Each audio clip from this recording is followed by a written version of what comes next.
이 플라워 레슨을 계속 받다 보면 이쯤 되면 좀 늘었겠지 하는 기대가 생기죠. 그런데 레슨을 많이 들어도 막상 혼자 해보니 달라진 게 없다면 그건 재능이나 노력 때문이 아니라 기본기가 부족해서일 가능성이 높습니다.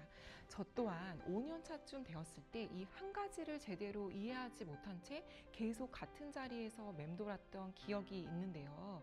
요즘 DM이나 댓글들을 보면은 이런 정체기, 그다음에 레벨업, 연습 방법에 대한 질문이 정말 많은데요. 그걸 읽다 보면 문득 이런 생각이 들었습니다. 혹시 여러분들도 예전에 저처럼 가장 중요한 이 한 가지를 놓친 채 답을 찾고 있는 건 아닐까 하고 말이죠. 1년쯤 배우면 좀 늘겠지. 열심히 하면 언젠가 되겠지. 다른 레슨을 더 받아보면 나아지겠지. 제 수강생 분들도 이 똑같은 고민들을 하시는데요. 그래서 오늘은 기본기란 정확히 무엇인지, 기본기를 알고 있는데도 왜 늘지 않는지, 레슨에서는 되는데 혼자 하면 안 되는 이유는 무엇인지 이 세 가지를 정리해 보겠습니다. 영상 고정 댓글에는 수강생 분들이 직접 경험한 사례와 적용 방법을 정리해 두었으니 자신의 레벨과 고민에 맞춰서 참고해 보시길 바랍니다. 이 영상이 꽃을 공부하는 분들에게 시간과 비용을 줄이는데 분명 도움이 되실 거예요. 사실 이 기본기라는 게 우리가 가장 잘 알고 있으면서도 막상 실천하려면 늘 어렵게 느껴지는 부분인데요. 이번 기회에 이 기본기를 마주하고 연습할 기회로 삼아서 이야기를 시작해 보겠습니다. 대부분은 기본기가 쌓이기 전에 이 스킬을 먼저 쫓다 보니 화려한 디자인, 그 다음에 대형 설치물, 유행하는 스타일 같은 것들을 많이 선호하시는 것 같아요. 그런데 여러분, 이 기술은 기본기 위에서만 완성이 되거든요. 그렇기 때문에 기본 없이 기술을 쌓다 보면 꽃을 완성했을 때 뭔가 어색하고 마음에 안 들어. 그런데 어느 부분이 이상한지를 알 수가 없는 거예요. 그걸 찾기가 너무 어려워서 제가 기본 없이 기술만 쌓다 완전히 무너진 두 번의 경험을 여러분들과 한번 공유해 보겠습니다. 저의 꽃으로 첫 스승님은 대회 출신으로 플라워샵을 운영하시던 분이었어요. 그 당시 저는 비싼 아카데미를 선택하기보다 꽃집 현장에서 바로 배우는 길을 택했던 때라 그 배움이 곧 제 기준이 되었는데요. 완성도 높은 결과를 빠르게 만들어내시는 선생님의 모습에서 정말 많은 것을 보고 배웠고 지금까지도 소중한 자산이 되었습니다. 하지만 이 기초보다 스킬을 먼저 배우다 보니 분명 실력이 오르고 있다는 느낌은 있었지만 이 동시에 한계가 느껴지는 것도 사실이었어요.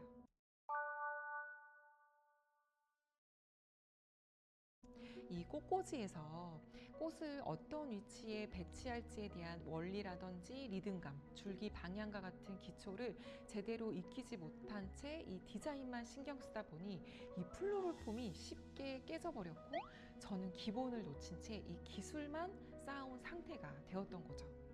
그렇게 다음으로 취업한 브랜드 플라워샵을 들어가서도 열심히만 보고 배우면 이렇게 늘 거라고 믿었는데 결과는 어느 지점에서 항상 제자리였어요.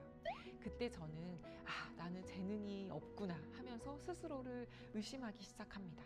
그런데 이 문제는 꽃에서만 나타난 게 아니었어요. 일본 회사에 들어가면서 일본어를 공부할 때도 스스로를 또 한 번 의심하기 시작했는데요. 일본 회사에 이렇게 들어가게 됐을 때 유학처럼 언어를 배우는 게 아니라 실제 현장에 쓰이는 업무용 표현들을 익히게 되다 보니 이 기초 문법보다는 듣기, 말하기 위주로 공부를 하게 되었고 한문과 같은 기초 부분들이 부족하다 보니 어느 정도 회화는 되는데 이 전사 미팅에서는 자료를 미리 받아서 번역기를 사용하는 아이러니가 발생합니다. 낯선 환경 속에서 스스로 무너지는 상황을 맞이하게 된 거죠. 꽃도 이렇게 재능이 없는데 계속 이 길을 가는 게 맞을까?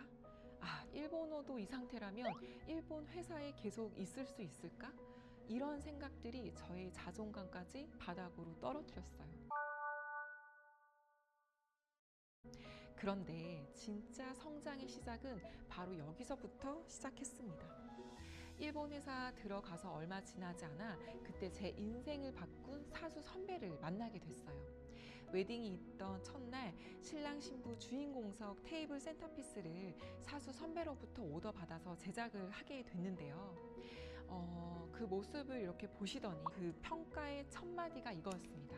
아, 현지상 처음부터 다시 배웁시다.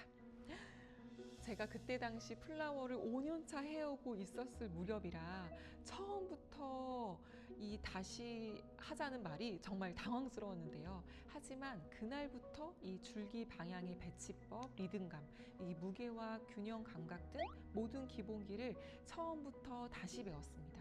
이 오래된 습관을 고치는 건 두세 배가 아니라 10배의 노력이 필요했습니다. 새로운 방법을 익힌 기본기, 현장에서는 낯설고 조심스러울 수밖에 없었는데요. 기존 방식보다 속도가 느려졌고 판단에서도 망설임이 많아졌죠. 후배들한테도 그런 모습을 보이고 싶지 않아서 연습을 정말 많이 했던 기억이 있습니다.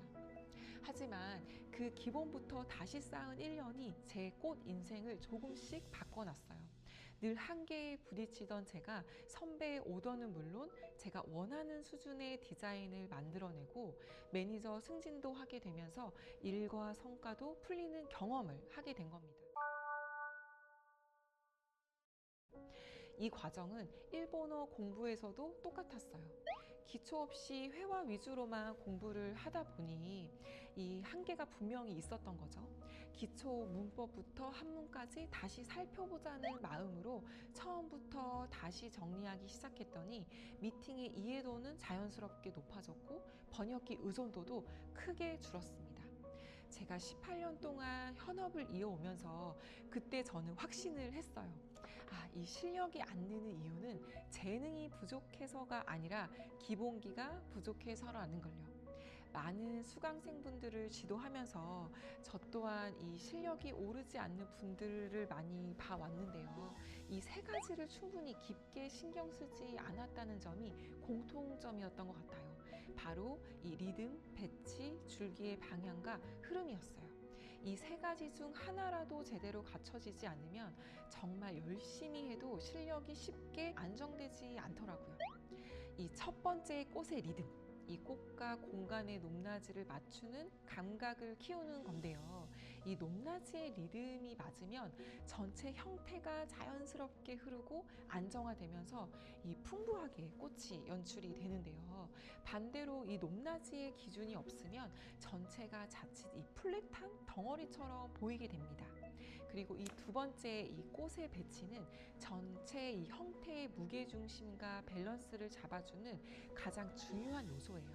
이 배치가 제대로 되지 않으면 안정화된 느낌은 무너지고 특히 이 플로럴 폼 어렌지에서는 그라운드, 즉 바닥 간격을 고르게 분배해 꽂아야 형태가 안정화되고 꽃이 스스로 그 자리에서 이렇게 피어난 것처럼 보이는 중요한 요소라고 할 수 있겠습니다. 이 세 번째는 각도, 즉 앵글인데요. 배치가 어디에 꽂느냐의 문제라면 이 각도는 어느 방향을 꽂느냐의 문제입니다. 꽃이 하늘을 보는지 아니면 옆을 향하는지 혹은 내가 보는 방향으로 따라서 이렇게 작품의 생동감과 어떤 이런 표현이 완전히 달라지는데요. 배치로 자리를 잡고 높낮이로 입체감을 만들었다면 마지막으로 앵글을 통해 꽃의 표정을 완성해 주는 겁니다. 플라워 레슨을 받는 분들도 이 대부분 자신의 레벨과 한계를 어느 정도는 알고 계세요. 요즘은 크게 부족한 사람보다는 누구나 조금씩 어려운 부분이나 꽃이 잘 안 되거나 이해가 어려운 포인트가 하나쯤 있는 경우가 훨씬 많습니다. 그리고 이미 기본기가 중요하다는 걸 알고 계신 분들도 현실에서는 여전히 실력이 늘지 않는다고 느끼시거나 레슨 시간에는 분명히 이해가 되고 따라가는데 혼자 작업을 하려고 하면 결과물이 달라진다고 느끼는 경우도 많아요.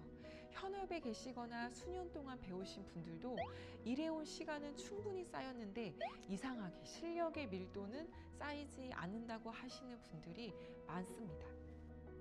기본기를 어느 정도 지나오신 분들은 이 부분들을 통과했다고 생각하기 때문에 더 어렵게 느껴지는데요.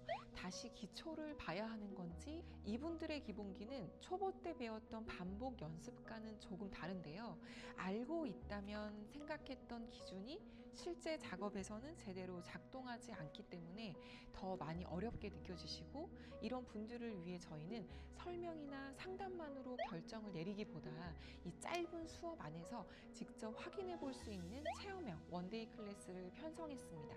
이 수업은 기초를 처음 접하는 분들에게는 기초를 시작하는 기준을, 기본은 알고 있지만 적용하면서 고민이 생기는 중급자에게는 혼자 작업할 때 결과가 달라지는 이유를 직접 작업으로 확인할 수 있도록 구성했어요. 이 댓글에서는 수강생분들이 직접 경험한 사례와 적용 방법을 적용해 뒀으니 자신의 레벨과 고민에 맞춰서 한번 참고해 보시길 바랍니다. 중요한 건 완벽하게 꽃을 할 수 있느냐가 아니라 그 상태를 인지한 채 꽃을 다루는 그 표현을 할 수 있느냐인 것 같아요. 영상이 오늘도 도움되셨다면 좋아요, 구독 꼭 눌러주세요. 감사합니다.